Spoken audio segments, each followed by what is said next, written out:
Again, I am fascinated by white people's obsession with us, right? Considering, as they always remind us, we're such a small part of our population. They give us a lot of energy. Because one, the ancestral need they have to control us, not just our bodies. The most unprotected person in America is the black woman.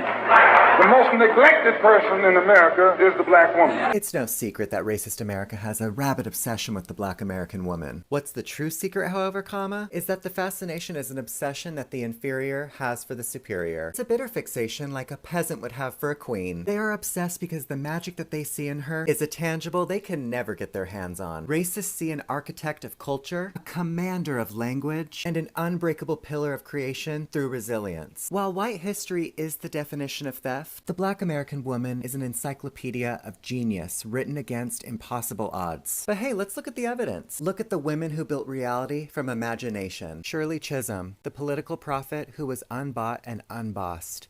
She was the first black American woman in Congress who had the audacity to run for president and shattered the idea that the White House is a White House. Zora Neale Hurston, a literary anthropologist and author who journeyed through the South to preserve the folklore, songs, and stories of her people. She captured the rhythm, language, and soul of black life in America in a way that white anthropologists could only observe from a sterile, distant shore. Fannie Lou Hamer, the sharecropper who turned a brutal beating into a thunderous voice for the Mississippi Freedom Democratic Party, forcing a nation to hear the price of the vote. Octavia Butler, the literary scientist who used science fiction to dissect the pathologies of the present and prescribe visions of a future where black people not only survive, but lead the evolution of humanity. Simone Biles, the most decorated gymnast in history. She has redefined the limits of human potential with a dominance so absolute they had to literally redesign the sports scoring system in a futile attempt to contain her greatness. Racist Americans are obsessed because the black American woman is the ultimate creator and innovator. Black American women are the master economists who can build a legacy from nothing. Black American women are the artists who define global culture. Black American women are the scientists who cure the uncurable. We honestly have black American women to thank for our past, for our present, and for our future. Black American women are the creators. Black American women are the leaders. Black American women are the standard. So continue shining in your natural beauty like the goddess you are, in full confidence, knowing that there's no person greater on this planet than the black American woman. Alright guys, welcome back to the channel and I hope you are all doing good. So in this video of today, we are here to break down this growing trend that many people are finally admitting out loud. The deep obsession white people have with black people, from culture, music, the slang, fashion, sports to constant comparisons and surveillance. The fixation is impossible to ignore. And guys, we are here to react to real clips, the comments and public admissions where white people openly admit and acknowledge how much black people dominate their thoughts, whether through admiration, through jealousy, through fear or insecurity. So this conversation goes deeper than surface level reactions and exposes why black culture is constantly watched, copied, criticized and policed at the same time. Is it curiosity, guys? Is it envy? Is it identity crisis or something much deeper rooted in history and power dynamics? So guys, let's just unpack it all with honesty, with humor and sharp commentary. Guys, this video is just for discussion and commentary purposes only. No hate, just real conversations that many are afraid to have. Kindly drop your thoughts in the comments. Do you agree or disagree? And also like, share and subscribe for more unfiltered commentary on race, culture and society. Let's get into the clips. I'll be back. Again, I am fascinated by white people's obsession with us, right? Considering, as they always remind us, we're such a small part of our population. They give us a lot of energy. Because one, the ancestral need they have to control us, not just our bodies, but down to our thoughts and emotions. You know, it reminds me of, because, I always got to go back because I always feel like my ancestors are calling out and speaking through me that, when the people who enslaved us, the slave masters would die, we typically, our enslaved ancestors were typically the ones who had to wash and prepare them for burial. We were the ones who made the food and served the food for the repast. And we also had to sometimes attend the funerals. And I assume act as if we gave a damn or were sad, which, you know, sometimes we probably for real, were celebrating that. But they controlled us. So maybe they want to go back to those days where we're so upset. I mean, it's like, even if the emotion's not genuine, they want us to show some sort of Guys, this is what it's like being a black woman. I have this random man next to me here wanting a photo. The lady over there is just taking a photo. There's a man opposite me over here laughing because he's watching the whole thing go down. I've just been sitting here just trying to do TikTok. And this man is like, photo. And there's another man behind. Very fascinated. I think he's from Uzbekistan, did you say? He's from Uzbekistan. This is very fast talking. I'm sorry, I don't understand what you're saying. Yeah, I've said like no many times, but he's still here, having the time of his life, really enjoying the experience. Yeah, he's doing it landscape now as well. The other lady that just walked away, she sat next to me first, and I'm like, why are you sitting so close to me? I've got all this space. And she's like, photo.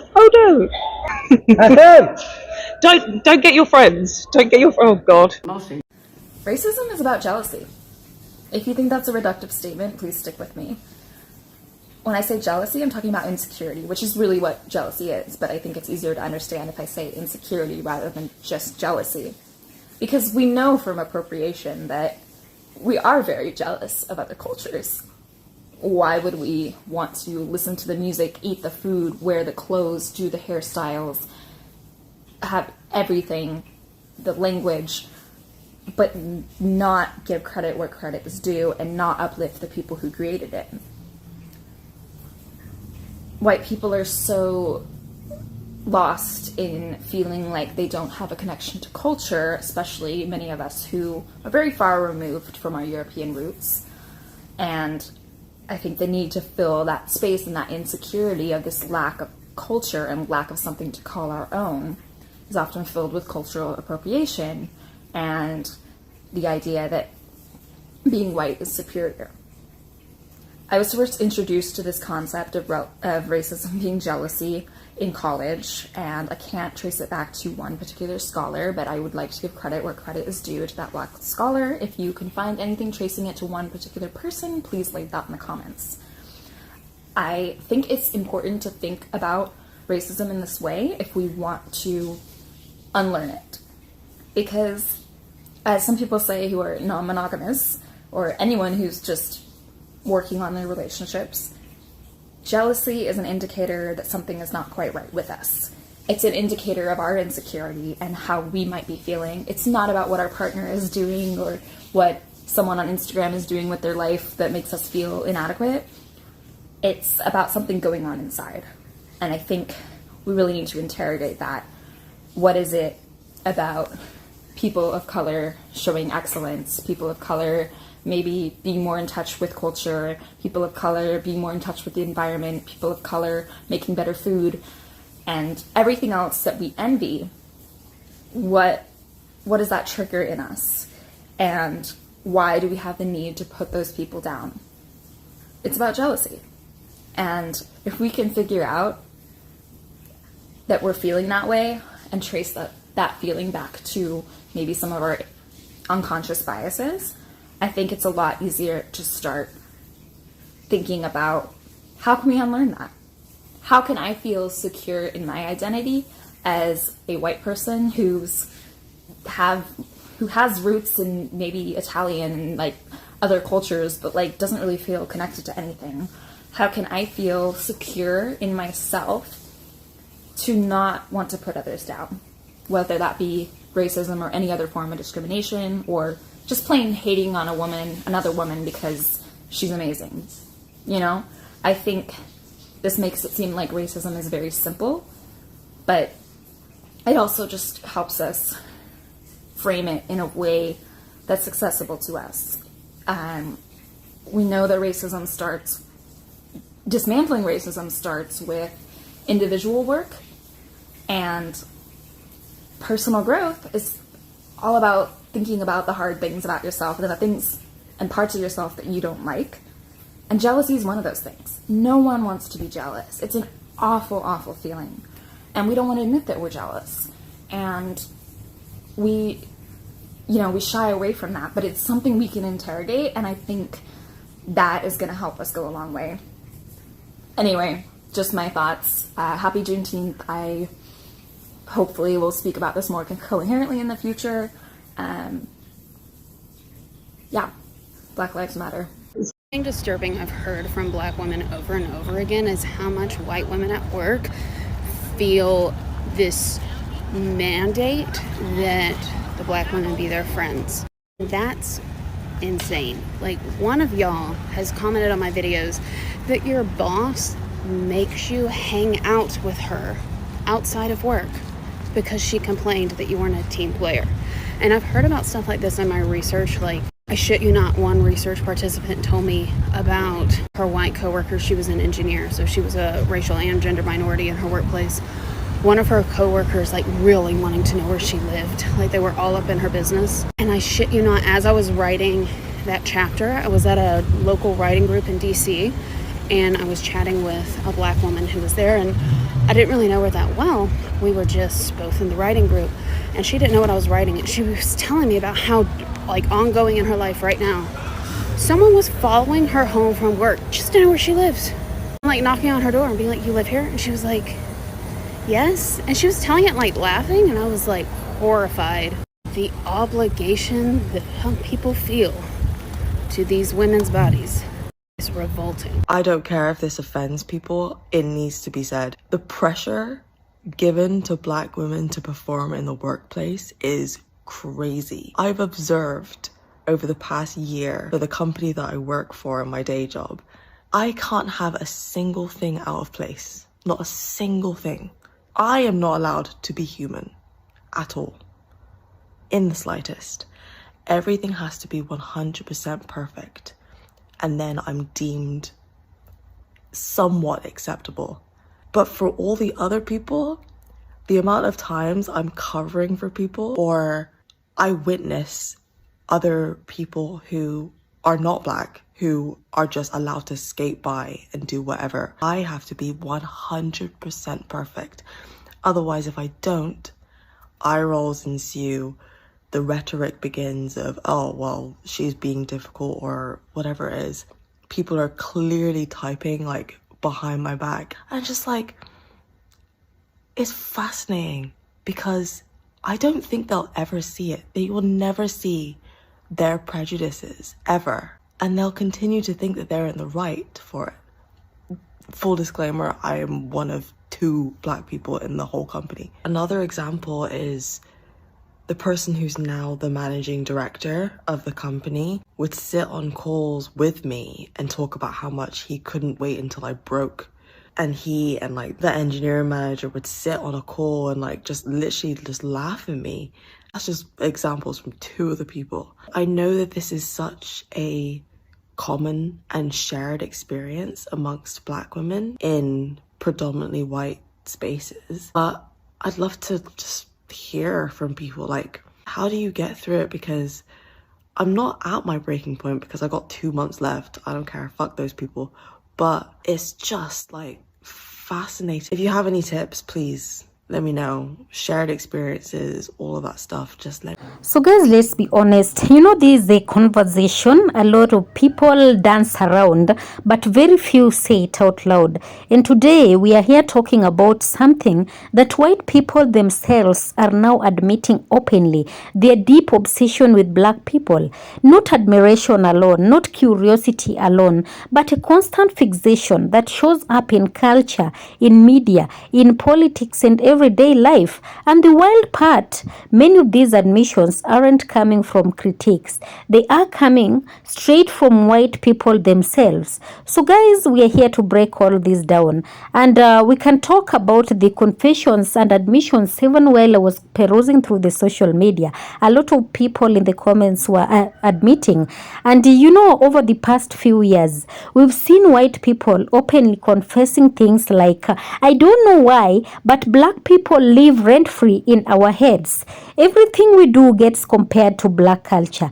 We are obsessed and we don't even realize it. And once you start paying attention, you cannot unsee it. You know, guys, black people are constantly watched. They are constantly studied. They are constantly copied. They are constantly blamed. They are constantly praised. They are constantly feared and blamed again and again and again, all at the same time. So the level of attention does not come from indifference. It comes from fixation. Yes. So look at the music, look at the fashion, look at the slang, look at the dance, the humor, the sports, aesthetics. Black culture drives global trends, yet black people themselves are often excluded. They are often criticized or even punished for the very things everyone else profits from. It's not just appreciation, it's consumption without respect. They want the rhythm, not the reality, the vibe and not the struggle, the aesthetics, not the people. And when black people control or protect their culture, suddenly it's called gatekeeping or divisive. Yeah, this obsession is mixed with insecurity. Yeah, this is the uncomfortable truth. Obsession comes from insecurity. As white identity becomes less culturally dominant, less centralized, and less default, many people don't know who they are without comparison. So blacks become the measuring stick, stronger, cooler, more influential, more resilient. Instead of asking, who are we? The focus becomes, why are they elsewhere? That's not confidence, that's insecurity projecting outward. Yes. Let's talk about the fear and fascination. There is another layer people don't like to admit. The fear and fascination often coexist. Black people are portrayed as powerful, dangerous, athletic, dominant, rebellious, while also being mocked, stereotyped, and dehumanized. So the contradiction fuels obsession. It's why black people are overpoliced and underprotected, hyper visible but rarely respected, copied endlessly but treated as disposable. You don't fear something you ignore. You don't obsess over something that does not matter. Yes. So what black people wear, how blacks speak, how they parent, how they vote, how they protest, how they succeed, everything is monitored. Black joy is questioned. Black success is investigated. Black anger is demonized. Black pain is debated. Meanwhile, black people are told they are too focused on race, while everyone else can't stop watching them. Yeah? Make that make sense. Yeah. And here's the reality check. Here is the part that needs to be said clearly, that black people don't need validation from obsession. They don't need permission to coexist. They don't need permission to thrive or even to influence. The fixation says more about those watching than those being watched. And until that obsession turns into genuine respect, accountability, and self-reflection, the cycle will continue. I'm telling you. Yes. So the question is not whether this obsession exists anymore. Even white people are admitting it. The real question is, what are they going to do with that truth? Yes, guys, kindly drop your thoughts in the comments. Do you see this obsession too? Or do you think people are finally starting to wake up? Yeah? Guys, kindly like this video, share the video, and subscribe for more real conversations they don't want you to have. Otherwise, guys, thank you so much for watching, and of course all credit belongs to the original creators of the video, and this video is meant for educational purposes and commentary purposes as well. Thank you, be blessed, peace be with you, until the next one.